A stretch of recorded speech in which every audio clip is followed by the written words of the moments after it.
Καλημέρα σας. Βρισκόμαστε στην Ελληνική Πρεσβεία στο Παρίσι. Μαζί μας είναι η κυρία Αλεξάνδρα Μαντζίλα, Αναπληρώτρια Επικεφαλής Αρχής της Πρεσβείας της Ελλάδας, και ο κύριος Γιώργος Πετρίδης, γλύπτης, διεθνώς αναγνωρισμένος, και θα παρακολουθήσουμε την έκθεση γλυπτικής TêTES HELLÉNIQUES, HÉRITAGE et RENOUVEAU.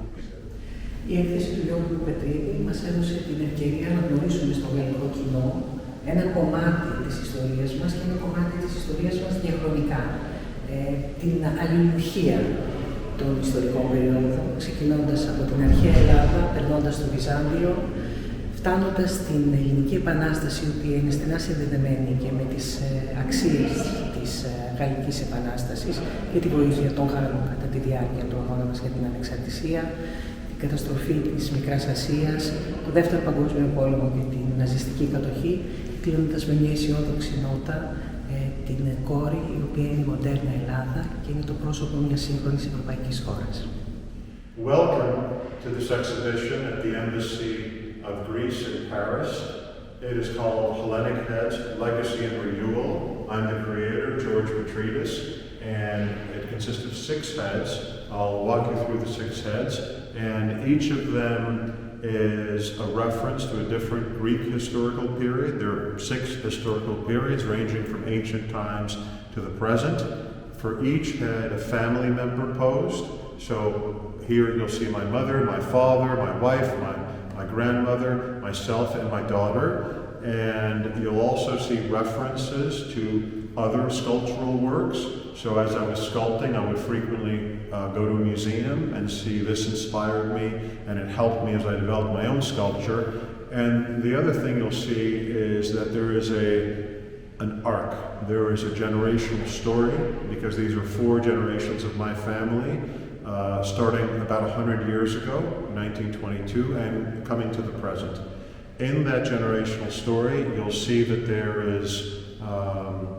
there are heavy times, there are difficult times, there are times of renewal, transformation, and there's lighter times, the future, which you'll see with my daughter. In this particular case, we're looking at the first piece. The first piece is called Thalia, and it represents the classical times. Here at the QR codes, you can find more information and videos for each historical chapter, but in essence, my mother posed for this from photos. She's still alive, but from photos as a young woman from around 1950, and obviously she's a beautiful woman then and now, but I think you also see, because it's that period of time, a difficult period of time in Greece, you see some thoughtfulness and a little bit of wondering what the future will bring. For each of the 6 sculptures, I referred to a sculptural precedent. I went to museums and I found sculptures that dealt with similar issues to what I had to deal with. And it's not so much that I copied these sculptures, it's more that as I was doing my own work, it was a touchstone for me to refer back to see how a prior master had developed the same topics that I was interested in. So in this case, I found at the Vatican Museum a piece called Thalia, which is a Roman copy of a Greek original. The Greek original was lost and the Roman copy exists in Rome. And it helped me think about the mood and the hair and how the neck might be treated. And this is also the case with the other 5 sculptures. Some of them are from Rome, 1 from Milan, 2 from Paris, here in Paris, and very importantly, one of them is from the Acropolis Museum in Athens. Αυτό το κομμάτι λέγεται Άρχοντας, το δεύτερο στη σειρά χρονολογική από τα 6, και παρουσιάζει το Βυζάντιο, τα 1000 χρόνια του Βυζαντίου. Ο πατέρας μου έχει φύγει κάποια χρόνια, ήταν το μοντέλο και βασίστηκα σε κάτι φωτογραφίες όταν ήταν περίπου 40 και ήταν καπετάνιος σε υπεροκειάνια ελληνικά.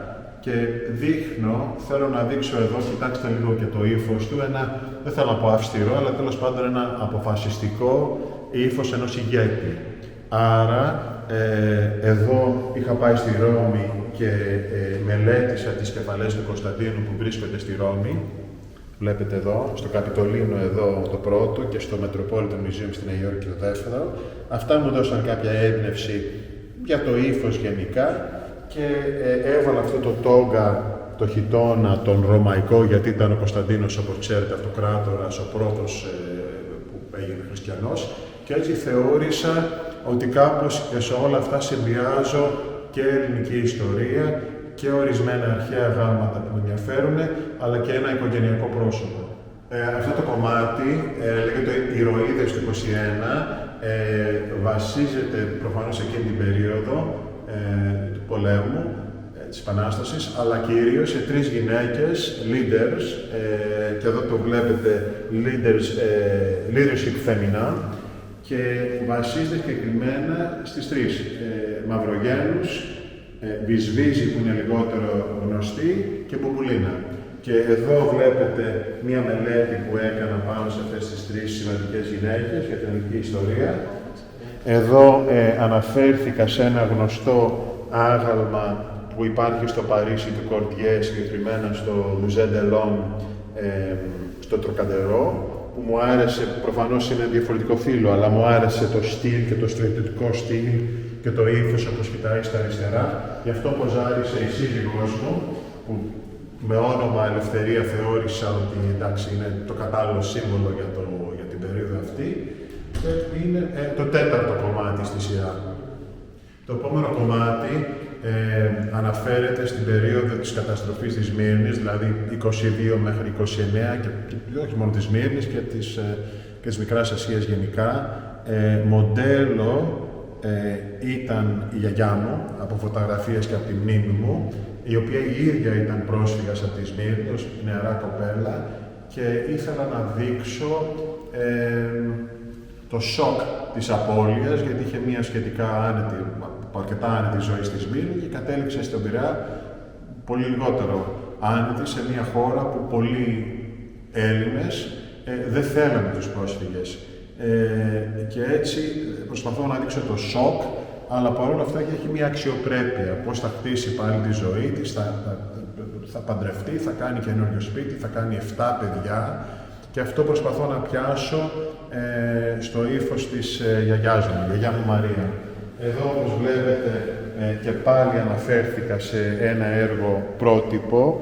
Στο Μιλάνο υπάρχει αυτό το Ροντανίνι Πιετά, το οποίο έχει αυτό το non finito του Μάικελάντζελο. Είναι από τα τελευταία κομμάτια του στην καριέρα του και μου άρεσε ο χιτώνας, αυτή είναι ο Χριστός είναι, η Μαρία, και μου άρεσε ο χιτώνας, μου άρεσε το ύφος γενικά, και αυτό είναι που με επηρέασε όταν δημιούργησα την πρόσφυγα. Αυτό επίσης να προσθέσω ότι υπάρχει σε μεγάλη μορφή στην πλατεία Αγίου Γεωργίου στο Νέο Ψυχικό και λέγεται πρόσφυγας γυναίκα της Μύρνης. This piece refers to Greece in the 1940s. It's a very difficult period which my parents lived through. First there was the Nazi occupation in the first half of the 1940s, and then it was sadly followed by the Civil War, the Greek Civil War, which some people say was worse than the Nazi occupation. I referred here to the famous piece by Rodin, The Burghers of Calais, and so this is what you see. It's a very difficult period for anyone who lived through that, but it was also a difficult period for me. This is the arc that goes through these 6 pieces, because one of the themes, of course, is Greek history. One of the themes is my family. In this case, it's a self-portrait, and of course, I take reference to Rodin. But the other arc that is occurring among these 6 heads is generational trauma and transformation. So by generational trauma, I mean my parents lived in the 40s, and my grandmother lived earlier as a refugee and came to Greece. These 3 people, who are wonderful people and are the people who raised me, had trauma that they experienced themselves, and I absorbed it by living with them. And so what had to happen is, as I got older, I had to process this trauma through personal challenges, psychological challenges, perhaps illness. And so that's why you see this as a figure that is in some agony. It's important because when we go to the next one, you'll see that my daughter is the new light. My daughter is the person for whom all of us worked to create a new future. This is an important piece for me. It's the culmination of the six heads, and after seeing the piece of mine, which is the piece I refer to as the transformation, legacy is what I inherited, the transformation is the issues that I had to work through to take the best features of what I inherited from my parents and my grandparents. I set a foundation, I believe, for my daughter. My daughter here posed at 12 years old. She's now 16, and I'd like to think this represents the present looking to the future. It's a lighter life, it's an easier life. I want her to know about our history, but I don't want her to be burdened by our history. As I was developing the piece, I referred to kore. Kore are the statues of maiden women at the Acropolis Museum in Athens, and it's in the Archaic Hall. And here we're fortunate that we have two kore. This is, I believe, kore 684, and that's Peploforos kore. But this particular one, I was able to visit in Athens and sketch her, and I captured some of the same characteristics. Of course, there's the archaic smile, which you see less in this one, and you see more in this one. And this is a famous one. And this smile, I wanted to show it in my daughter as well. So I like this juxtaposition, this dialogue, because it shows you ancient Greece, 2,500, more than 2,500 years ago, and modern America in this case, a young woman, a young girl of Greek descent, but she is still carrying the Greek genes, and she is referring to the ancient, but looking forward to the future. Κύριε Πετρίδη, η έκθεση Ελληνικές Κεφαλές καλύπτει 2.500 χρόνια ελληνικής ιστορίας μέσα από 6 μεγάλων διαστάσεων πρωτομές. Τι σας οδήγησε να επιλέξετε αυτή την προσέγγιση? First of all, thank you for inviting me here. I'm honored to speak on your program. What interested me was exploring the influences that created me as a Greek American and Greeks in Greece. So I went back to our Greek history and I selected 6 periods that I thought were influential. So experiences I had from my grandmother about Asia Minor destruction, experiences from my father and mother who lived in the 1940s with the occupation and the Civil War. So those were influences that I learned about directly and indirectly as a child. And so as an adult, I was interested in exploring them and seeing how they affected my character as well as other Greeks. Μάλιστα. Οι τέχνες έχουν τη λεγόμενη δική τους ξεχωριστή θέση ή επιρροή στην πολιτιστική διπλωματία. Η δικιά σας η έκθεση έχει έρθει από την Αμερική, στη ΣΥΠΑ έχετε εκθέσει στο Σικάγο, στη Νέα Υόρκη, περάσαμε μετά στην Ευρώπη και τώρα είναι η ένατη έκθεση που κάνετε εδώ στην Πρεσβεία στο Παρίσι και θα συνεχιστεί και στο Fondation Hellenique. Πείτε μας, τι θεωρείτε εσείς, ποια είναι η συμβολή της έκθεσής σας στην πολιτιστική διπλωματία και στις διακρατικές σχέσεις της Ελλάδος σε διπλωματικό επίπεδο? I'm honored to be able to convey to people in an easy way, I think, something about Greek history and Greek culture. So looking at my sculptures, they can appreciate the sculpture as a standalone work, but they can also read on the stands about Greek history. They can access the QR code and look at videos. If they get a catalog, there's chapters on Greek history. So I'm happy, sincerely, to contribute to this cultural diplomacy. And I believe that the essence of cultural diplomacy is that people can understand each other better if they know something about the other culture. Κύριε Πετρίδη, σας ευχαριστούμε πολύ. Thank you.